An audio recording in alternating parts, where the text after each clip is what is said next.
시청자 여러분 안녕하십니까? BOE 모닝뉴스 시작합니다.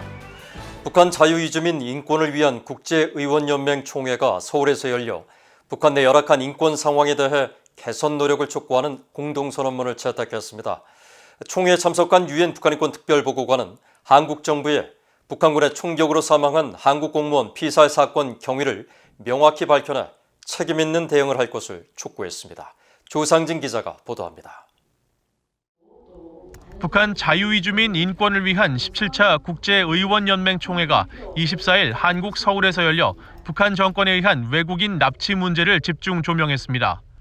나카가와 마사하루 일본 중의원이 주재한 회의에서 1978년 마카오에서 실종돼 북한으로 납치된 것으로 알려진 태국의 아노차 판초이의 가족 반종 판초이 씨를 비롯해 1978년 이탈리아 로마에서 납치돼 북한에서 1997년 사망한 것으로 알려진 루마니아의 도이나 분베아 씨의 남동생 가브리엘 범비아 씨, 또 1969년 북한에 의한 대한항공 피랍 사건 피해자 황원 씨의 아들 황인철 칼기 납치 피해자 가족회 대표 등 납북 피해자 가족들이 북한의 납치 범죄를 증언했습니다. 북한은 전 인류를 상대로 해적 행위를 다양하였습니다. 이는 국제사회에서 금하는 명백한 국제범죄 행위로 나와 너, 우리 모두의 일입니다.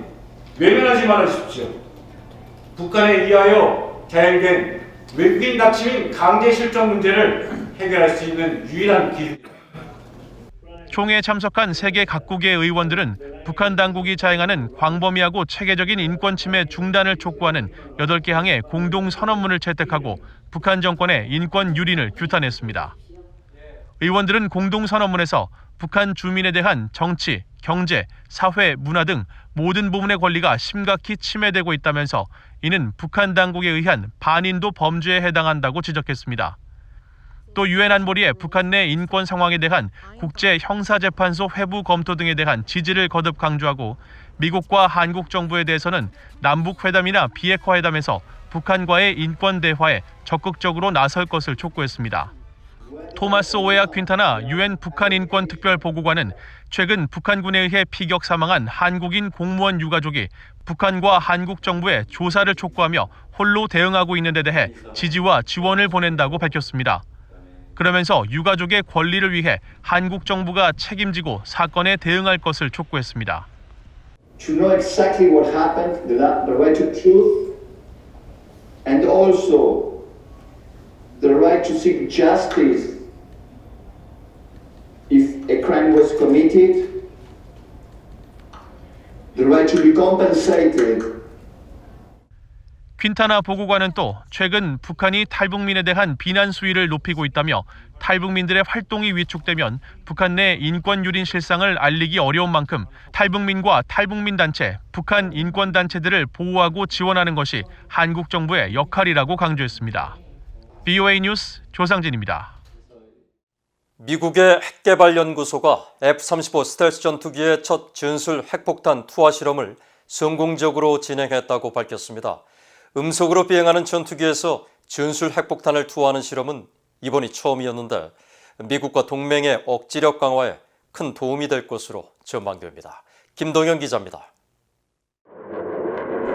소리가 전달되는 속도, 즉 음속으로 비행하는 F-35 스텔스 전투기가 몸체 아래 순환문을 열고 유선형의 폭탄을 투하합니다.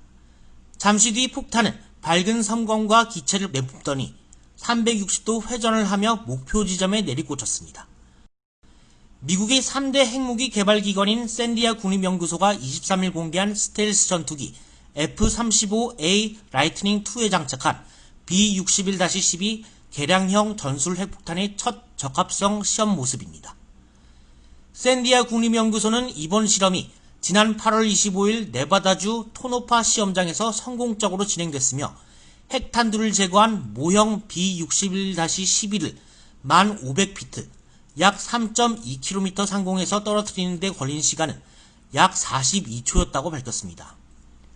또 완벽한 무기 성능을 인증하기 위한 첫 단계라면서 신종 코로나 바이러스 확산 상황에서도 속도를 늦추지 않고 계속 관련 적합성 시험을 진행할 방침이라고 밝혔습니다.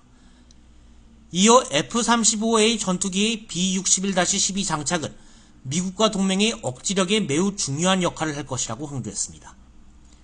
개량형 저위력 전술핵폭탄인 B-61-12는 최대 50킬로톤의 폭발력과 함께 폭발 강도를 임의로 조절할 수 있는 것으로 평가되며 지하 깊은 곳에서 있는 목표물을 타격할 수 있게 고안돼 핵 버커버스터로도 불립니다. 군사 전문가인 브루스 베넷 랜드 연구소 선임 연구원은 상대적으로 탄두 크기가 큰 B-61-11을 F-35 동체 외부가 아닌 내부에 탑재해 적의 레이더망을 피할 수 있는 스텔스 기능을 해치지 않는 점에 주목했습니다.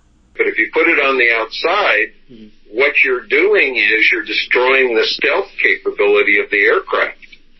Because the bomb on the outside gives a radar return that's unacceptable. And so they've designed the F-35 so that the B-61-12 can fit internally. 베넷 선임 연구원은 또 음속 이상의 속도로 폭탄을 투하했다는 점도 눈여겨봐야 한다며 그와 같은 빠른 속도에 따른 흔들림 등으로부터 폭탄의 안정성 검증에 성공했다는 의미라고 분석했습니다. 전문가들은 미국이 양산을 추진 중인 B-61-12가 상대적으로 적은 방사능을 방출하면서 지하시설 타격에 특화됐다는 점을 들어 북한도 대상에 포함된 것으로 분석했습니다. VOA 뉴스 김동현입니다. 정권 인수 준비를 가속화하고 있는 조 바이든 미 대통령 당선인이 국무부 장관에 토니 블링컨 전 국무부 부장관을, 백악관 국가안보보좌관엔 제이크 설리번 전 부통령 안보보좌관을 각각 내정했습니다. 유엔 주재 미국 대사엔 35년 경력의 외교관인 린다 토마스 그린필드 전 국무부 차관보를 기용했는데 모두 북핵 문제 해결에 있어 동맹국 공조의 중요성을 강조해 왔습니다. 지다겸 기자입니다. 미국 대선에서 승리를 선언하고 정권 인수 작업을 가속화하고 있는 조 바이든 당선인이 인수위원회 홈페이지를 통해 차기 행정부 초대 국무장관으로 토니 블링컨 전 국무부 부장관 내정 사실을 밝혔습니다. 블링컨 국무장관 내정자는 바이든 선거 캠프에서 외교안보 정책 자문을 총괄한 핵심 인사로 바이든 당선인이 상원 외교위원장이었던 2002년에서 2008년 그의 보좌관으로 함께 일을 했었습니다. 이후 오바마 행정부에서 바이든 당시 부통령의 국가안보보좌관을 역임했고 2015년부터 2017년까지는 국무부 부장관을 지냈습니다. 블링컨 내정자의 대북 접근법은 지속적인 외교 실행, 동맹국과의 공조, 협상 재개를 위한 경제 제재 강화와 단계적 접근법으로 요약할 수 있습니다. 블링컨 내정자는 지난 9월 미국의 CBS 방송과의 인터뷰에서 북핵 문제 해결 과정에서 한국과 일본 등 동맹국과 긴밀하게 협력해야만 한다면서 북한을 다시 협상장으로 끌어들이기 위한 방편으로 중국을 압박하면서 진정한 대북 경제 압력을 가해야 한다고 밝혔습니다. 또 오바마 행정부 말 자원 접근의 다양한 경로 차단 등으로 이란 핵협정을 달성할 수 있었다면서 바이든 행정부 집권 시 이 방식으로 북한과 검증 가능한 합의를 이끌어낼 수 있을 것이라고 전망했습니다. 그러면서 트럼프 행정부의 이란 핵 합의 파기가 북핵 협상에도 끼칠 영향을 우려해왔습니다. Now we risk blowing up the United Nations Security Council with implications for North Korea and other policies vital to our security. 바이든 당선인은 이어 백악관 국가안보보좌관으로 제이크 설리번 전 부통령 안보보좌관을 내정했습니다. 설리번 내정자는 오바마 행정부에서 이란 핵협정 초기 수석 대표를 역임했으며 국무부와 백악관에서 아태 지역 재균형 전략 수립에서 핵심적인 역할을 했다고 인수위는 밝혔습니다. 설리번 내정자는 앞서 지난 8월 애틀란틱 카운슬이 주최한 화상 대담에서 미국과 뜻을 같이 하는 민주주의 동맹국가 공동의 목표를 달성하기 위해 협력할 때 미국은 더 강해진다며 이와 관련해 아시아 영내 동맹국가 안보 국방 등의 공조를 강화하고 재정비할 필요가 있다고 강조했습니다. 바이든 당선인은 또 유엔 주재 미국 대사로 린다 토마스 그린필드 전 국무부 아프리카 담당 차관보를 지명했고 에이브릴 헤인즈 전 중앙정보국 CIA 부국장을 여성 최초의 국가정보국 D&I 국장으로 지명했습니다. 이 밖에 존 케리 전 국무장관은 기후변화를 담당할 대통령 특사에 지명됐습니다. 바이든 당선인은 이날 성명을 통해 국가안보와 외교 정책에 관해서 지체할 시간이 없다고 밝혔습니다. 그러면서 취임 첫날부터 미국의 자리를 되찾고 직면한 최대 도전에 맞서 세계를 결집시키며 우리의 안보와 번영 가치를 향상시킬 준비된 팀이 필요하다고 강조했습니다. VOA 뉴스 지다혐입니다.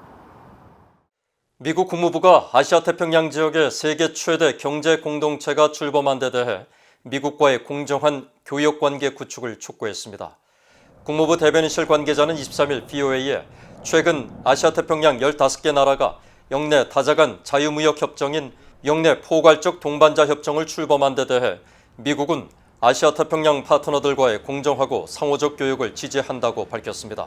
그러면서 시장을 개방하고 불공정한 무역 장벽을 제거하며 미국 비즈니스와 보다 공정한 사업 관계를 유지하는 것을 핵심 조건으로 제시했습니다. 이어 미국은 수출 시장을 열고 공정한 경쟁의 장을 촉진하기 위해 높은 수준의 포괄적 무역과 투자 협정을 파트너 국가들과 구축하기 위해서 노력하고 있다고 강조했습니다. 앞서 아세안 10개 나라와 한국, 일본, 중국, 호주 등 15개 나라 정상들은 지난 15일 화상으로 열린 영내 포괄적 동반자 협정 정상회의에서 가맹국 사이의 관세를 낮추고 교역 활성화를 이뤄내자는 협정문에 서명했습니다. 3년 전 하와이에서 발생했던 북한의 탄도미사일 5경보 논란을 계기로 국가 긴급경보 시스템 개선을 요구하는 법안이 미국 하원에서 통과됐습니다. 미국 하원은 최근 본회의에서 긴급상황 시 발령되는 경보 시스템 개선 조치를 담은 신뢰할 수 있는 긴급경보 발령 개선 법안, 즉 레디 법안을 만장일치로 의결하고 상원에 회부했습니다. 이 법안은 지난 2018년 1월 북한 정권의 핵과 미사일 공격을 가상한 첫 대피훈련 실시 한 달 후 실시로 탄도미사일 위협 경보가 발령돼 주민과 관광객들이 대피하는 소동이 벌어진 뒤 하와이를 지역구로 둔 민주당 툴시 가바드 하원의원 등이 발의했습니다. 법안은 각 주 정부가 긴급경보 시스템을 정기 점검하고 연방재난관리청은 지방정부를 위한 경보 발령 지침을 새로 마련토록 지시하는 내용이 핵심입니다. 또 연방통신위원회가 경보 오작동 경위를 신속하게 파악하도록 오발령 보고 시스템을 마련하고 특정 연방긴급경보에 대한 휴대전화 수신을 거부할 수 없도록 하는 내용 등이 포함되었습니다. 신의주 반공학생의고 75주년을 맞아 한국 내 북한 인권단체 등 시민단체들이 기념식을 열고 신의주 반공학생의거일인 11월 23일을 북한 인권의 날로 선포했습니다. 한반도 인권과 통일을 위한 변호사 모임 한변을 비롯해 한국자유총연맹 등 20여 개 민간단체들은 23일 서울에서 신의주 반공학생의고 75주년 기념식을 열고 세계 2차 대전 후 소련군이 점령한 신의주에서 자유와 인권을 요구하면서 일어난 학생 항쟁에 대한 탄압은 북한 인권 유린 역사의 시작이며 한반도 반공운동의 효시라고 강조했습니다. 단체들은 또 북한 주민 스스로 인류 보편의 가치인 자유와 인권을 지키기 위한 투쟁에 나섰고 그로 인해 수백 명의 사망자와 부상자, 천여 명의 체포자를 냈던 신의주 반공학생의거일 11월 23일을 북한 인권의 날로 선포한다고 밝혔습니다. 신의주 반공학생의거는 1945년 11월 18일과 23일 신의주 시내에서 남녀 학생 3,500여 명이 소련 공산당과 김일성에 맞서 벌인 대규모 시위로 학생 24명이 목숨을 잃고 350여 명이 다쳤으며 200여 명은 소련군에 의해 시베리아로 강제 유용되거나 처형된 것으로 알려졌습니다. 이상으로 BOA 모닝뉴스를 마칩니다. 시청해주신 여러분 고맙습니다.